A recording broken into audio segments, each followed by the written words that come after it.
sewing friends, welcome to my sewing room. My name is Beth, and if you're new, welcome. Today I'm happy to share that I finished a quilt that has been in the works for quite a while. I have a video on the quilt block right here, the King's Cross quilt block, and I have another video on how I hand quilted it. And today I'm going to share how I'm finishing up this beautiful red and green quilt. Let's get started. Here are my quilting stitches, sort of an up-close view of the hand quilting.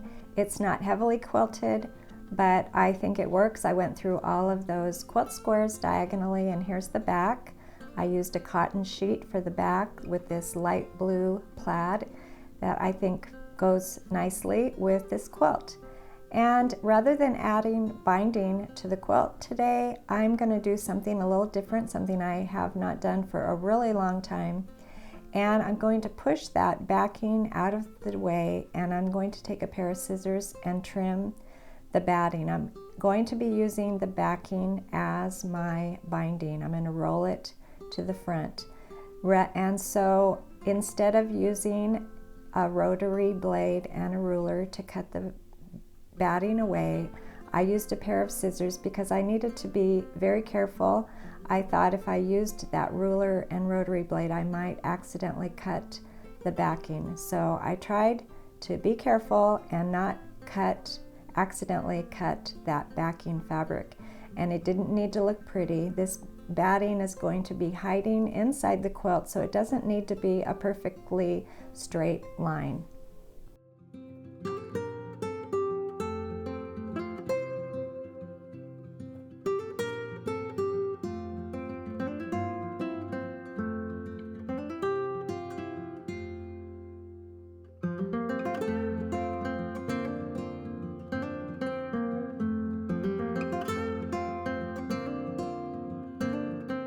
When the batting was trimmed away, I went through and I went all the way around the quilt, and I trimmed the backing 2 inches away from my quilt top, and then I rolled that backing to the front.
When that backing was all pinned to the front, folded and pinned to the front, I took some red embroidery floss, and here I'm hiding my knot inside the quilt. I'll tug a little bit so the knot will go inside, and then I'll be using a running stitch all the way around my quilt.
I was surprised at how quickly I was able to get around this whole quilt with this embroidery thread.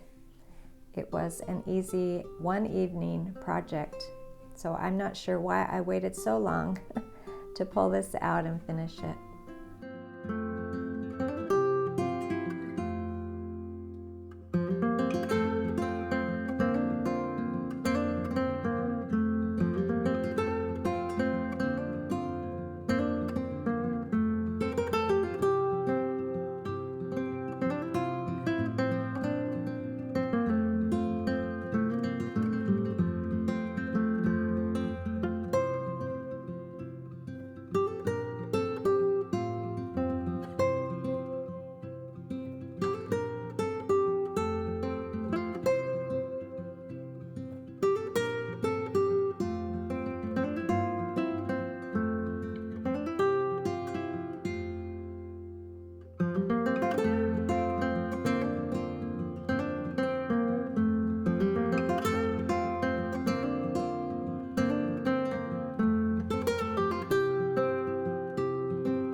I was working around this quilt with this red thread, I thought it might be kind of nice to add some of that red thread in some of my quilt blocks, and so that's what I did. And I have a few more to go. I'm going to be sewing with friends today, so I'm going to keep this quilt out and add those stitches in all of my quilt blocks. I just eyeballed those two lines sort of to make a cross or an X in the middle of the quilt blocks, and I think it just adds a little more interest to my quilt, and I really like the way these little red stitches look in the center of the blocks.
Except for a few more of those crosses in my quilt blocks, this quilt is complete, and I really like the way it turned out. I think it's a beautiful red and green quilt. It took me a while to finish it. Quilts do take time, but I'm really happy to finish. Before the holiday season, I can enjoy it, but this is a quilt I'll enjoy all year long. Thanks for joining me today, and I'll see you next time.